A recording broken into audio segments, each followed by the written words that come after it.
l'invité de la matinale. KTO Radio. Bonjour à tous. Le burn-out explose dans tous les milieux, soignants, enseignants, parents, prêtres, bénévoles. On parle souvent de surcharge de travail, mais plus profondément encore d'un épuisement du sens. Et chez les chrétiens, une question particulière surgit.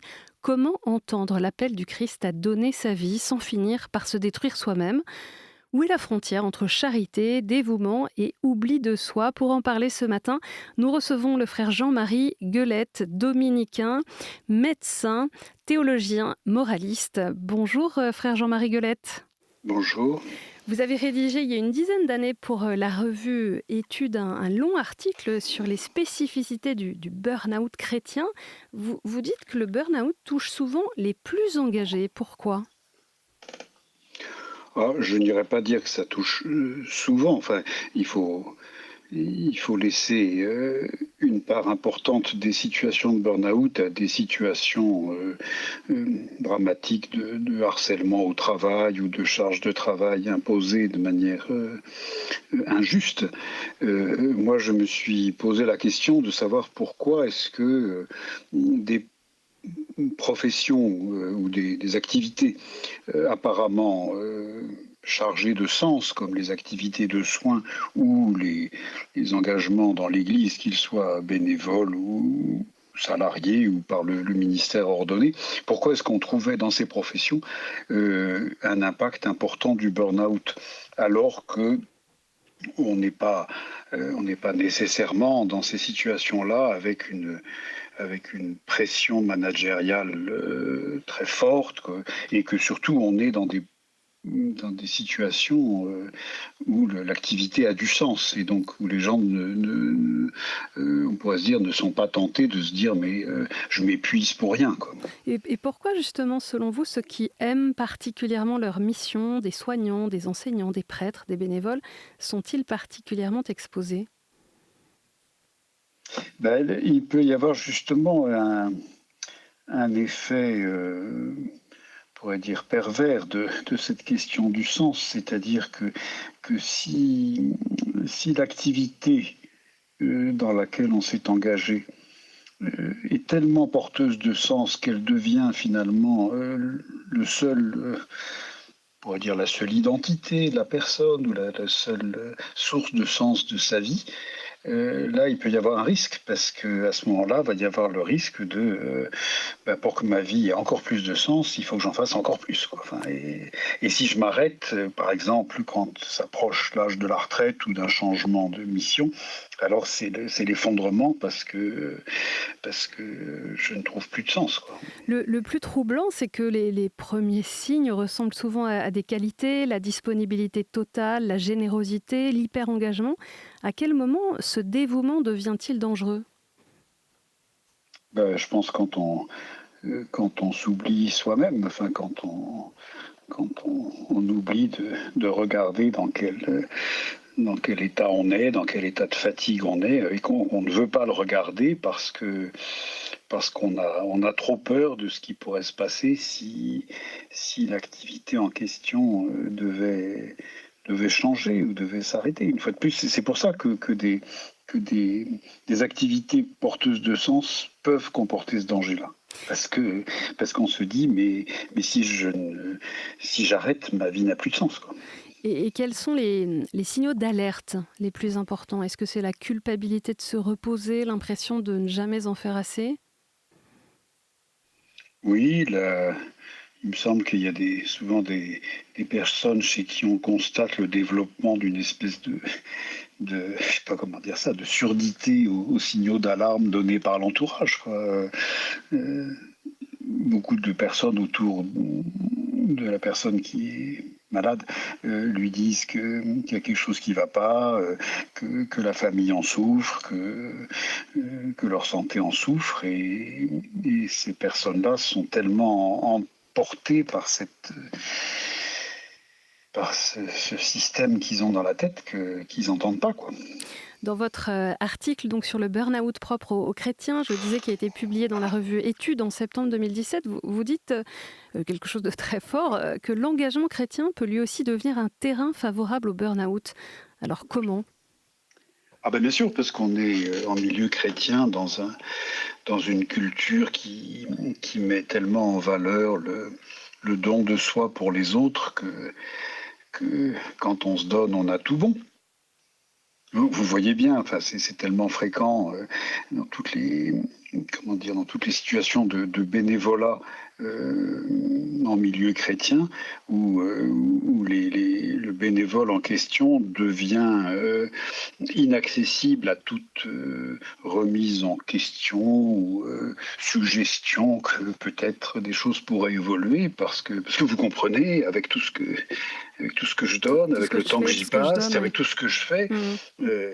J'ai un souvenir délicieux au début de mon enseignement. Dans une université catholique, je devais faire un cours dans une salle et puis il y avait dans cette salle un monsieur retraité très nettement, tout seul avec deux étudiantes à l'évidence étrangères. Et probablement ce monsieur faisait un peu répétiteur en français, quelque chose comme ça. Et puis l'heure de la pause passe et l'heure où je devais rentrer dans la salle passe. Donc à un moment, je finis par frapper puis lui dire qu'il était temps de laisser la place. Et ce monsieur se met en colère et me dit « Mais c'est incroyable, je suis bénévole !» Je dis « Ben oui, mais enfin... L'occupation des salles répond à des critères objectifs et cette salle est occupée à partir de 15 heures. J'ai un cours, donc vous allez me laisser la place. » Et le type était furieux parce qu'il était bénévole, et donc il avait... enfin, ça a l'air dur de dire il avait tous les droits, mais c'était un peu ça, quoi, vous voyez. Vous faites le lien avec le salut, bien sûr. Vous écrivez « Le chrétien peut croire annoncer le salut du Christ tout en cherchant inconsciemment à se sauver lui-même par son activité. » Il y a un piège spirituel derrière ça. Ah, terrible, terrible. Ben, c'est la bonne vieille hérésie du pélagianisme, ça. On reparlait le pape François il n'y a pas si longtemps. Faire son salut par soi-même et donc par son activité. Et en milieu chrétien, oui. Cela peut avoir toutes les apparences de quelque chose de bien parce qu'on est dans une culture qui met en valeur le don et le don de soi. Eh bien, venons-en à ce don. Puisque je me donne, c'est bien. Puisque l'Évangile parle bien de donner sa vie, comment comprendre cet appel à donner sa vie sans tomber dans cette autodestruction qu'est le burn-out ? Oui, je pense que dans les différentes catégories de la charité, il y a aussi l'amour de soi, que les chrétiens ont du mal à intégrer dans leur vie spirituelle, mais quand même qui existe. Aimer son prochain comme soi-même, si on se méprise soi-même, je ne vois pas très bien de quelle manière on va aimer son prochain, quoi. Et donc, donner sa vie, ça ne veut pas dire se détruire, c'est pas un appel à l'autodestruction, quoi. Beaucoup de chrétiens ont été effectivement éduqués avec l'idée qu'il fallait s'oublier. Vous rappelez aussi que le christianisme met fin à la logique sacrificielle.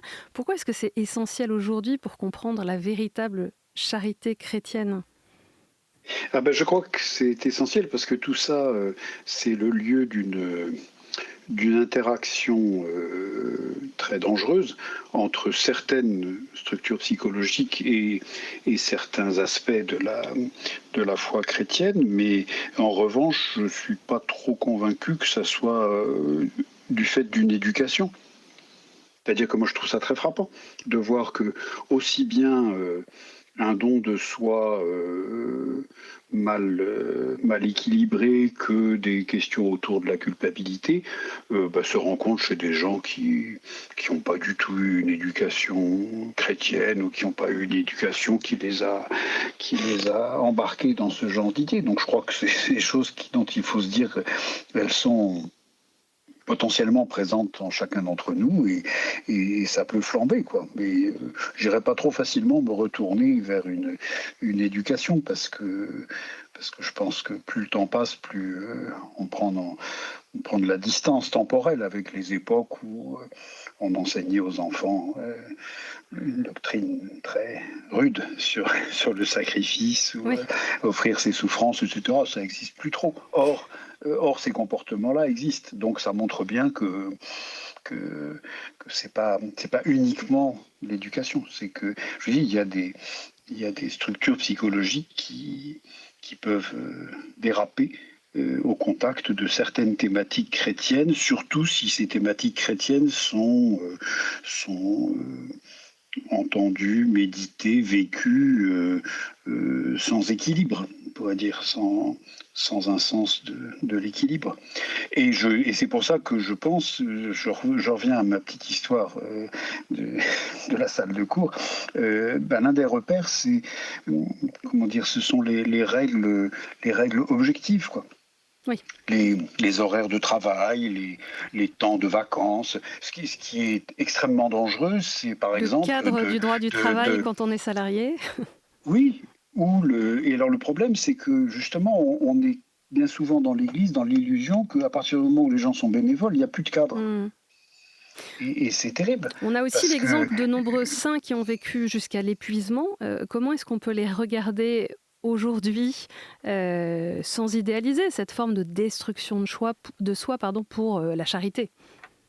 Voilà, je crois que c'est toujours intéressant de voir que nous avons à notre dévotion une myriade de saints et que, comme par hasard, certaines personnes vont mettre particulièrement en valeur le saint particulièrement épuisé parce que ça leur parle, quoi. Mais il y a aussi des saints plus équilibrés.